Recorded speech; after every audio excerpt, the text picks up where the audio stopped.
Subscribers அனைவருக்கும் வணக்கங்கள். இப்போ இந்த பதிவில் நம்ம எதை பற்றி சொல்ல போகிறோம் அப்படின்னா, நம்ம வந்து டெல்டா ரீஜியன்லேருந்து நம்ம இந்த வீடியோ போடுறோம். ஸோ இந்த டெல்டா ரீஜியன் தஞ்சாவூர், திருவாரூர், நாகப்பட்டினம் ரீஜியனில் உள்ளவங்க அடிவாரமாக வந்து டிஏபி போடுறத வந்து ஃபஸ்ட்டு கொஞ்சம் ஸ்டாப் பண்ணிக்கோங்க. இப்போ வந்து எவ்வளோக்கோ மாறிடுச்சு. முன்னாடிலாம் டிஏபி டைன்னு சொல்லிட்டு நம்ம அதை மட்டும்தான் அதிகமாக போட்டுட்ருந்தோம்.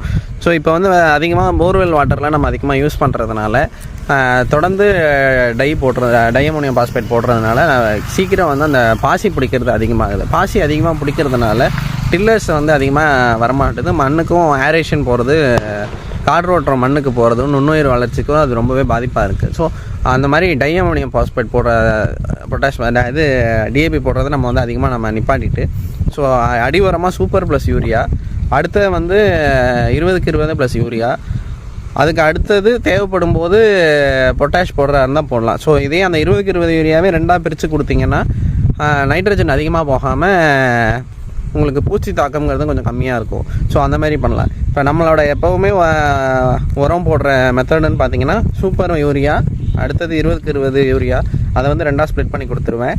இப்போ இதுலேயே வந்து சூப்பர் முன்னாடிலாம் வந்து ஒரு ஃபார்முலா கேப்பப் பண்ணிகிட்டு இருந்தோம். சூப்பர் யூரியா போடும்போதே இளம் பயிராக இருக்கும் போதே ஜிங்க் சல்ஃபேட் ஏக்கருக்கு 10 கிலோ நம்ம அதில் கொடுத்துருவோம். ஸோ அப்படி கொடுக்குறத வந்து சில பேர் என்ன பண்ணாங்க, ஒரு அனுபவ ரீதியான விவசாயிகள் வந்து எனக்கு கைட் பண்ணாங்க. அவங்க தான் வந்து எனக்கு வந்து ஒரு குருன்னு சொல்லலாம். அவங்க வந்து என்ன சொன்னாங்க அப்படின்னா, அதை வந்து தனியாக மணலில் கலந்து போடு, சூப்பர் யூரியாவில் ஜிங்க் சல்ஃபேட்டை கலக்காமல் தனியாக மணலில் ஜிங்க் சல்ஃபேட்டை கலந்து போடு அப்படின்னாங்க. அது வந்து தனியாக நமக்கு வந்து கொஞ்சம் தனியாக போடுற கூலி வந்து நமக்கு அதிகமாக இருக்கிற மாதிரி இருக்கும். பட் ரிசல்ட்டுன்னு பார்த்திங்கன்னா இன்னும் ஒரு 30% வந்து நமக்கு ஒரு பெட்டர் ரிசல்ட் கிடைக்குது. ஸோ சூப்பர் யூரியா போடுறோம், அடுத்த மணலில் ஜிங்க் சல்ஃபேட் கலந்து போடுறோம். அதுக்கு அடுத்தது 20-20 யூரியா வந்து ஏக்கருக்கு ஒரு மூட்டை 20-20 ப்ளஸ் யூரியா வந்து கொடுக்குறோம். அது வந்து நேரமின்மையும் அந்த பயிரோட நாளை பொறுத்தும் இருக்குது.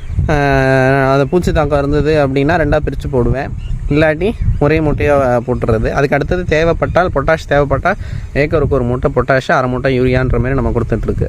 இதுக்கு நடுவில் வந்து டில்லர்ஸ் வந்து சரியாக பத்தலை அப்படின்னா ஸ்பிக்கில் உள்ள எம்பவர் அப்படின்ற குருணையை வந்து நம்ம கொடுப்போம். அது வந்து ஏக்கருக்கு இப்போ 5 கிலோலேருந்து 10 கிலோ வரைக்கும் சொல்கிறாங்க. நான் வந்து 5 கிலோ தான், ஏக்கருக்கு 5 கிலோ தான் நம்ம கொடுக்குறது.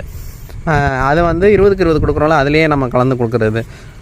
மேலே ஸ்ப்ரே பண்ணாத மாதிரி ஒரு சுச்சுவேஷன் இருந்துச்சுன்னா கீழே வந்து ஃபெட்ரா கொடுப்பேன். அதுவும் வந்து இது இருக்கும், ஒன்று ஃபெட்ரா கொடுப்பேன், இல்லை எம்பவர் ஸ்பிக்கு கொடுப்பேன். இது ரெண்டு காம்பினேஷன் தான் நம்ம கொடுக்குறது. ஸோ நீங்களும் இந்த மாதிரியான ஒரு உர காம்பினேஷனை கொடுத்து பார்த்திங்கன்னா உங்கள் பயிருக்கு கிடைக்கிற எல்லா நுண்ணூட்டமும் கிடைக்கும். நெல்லை பொறுத்த வரைக்கும் நமக்கு முக்கியமானதே வந்து ஜிங்க் சல்ஃபேட்டு தான். அதே மாதிரி காட்டனை பொறுத்த வரைக்கும் முக்கியமானதே வந்து மெக்னீஷியம் சல்ஃபேட்டு. நெல்லுக்கு ஜிங்க்கும் காட்டனுக்கு மெக்னீஷியமும் கொடுத்து பாருங்கள், எக்ஸ்ட்ரான ரிசல்ட் கிடைக்கும்.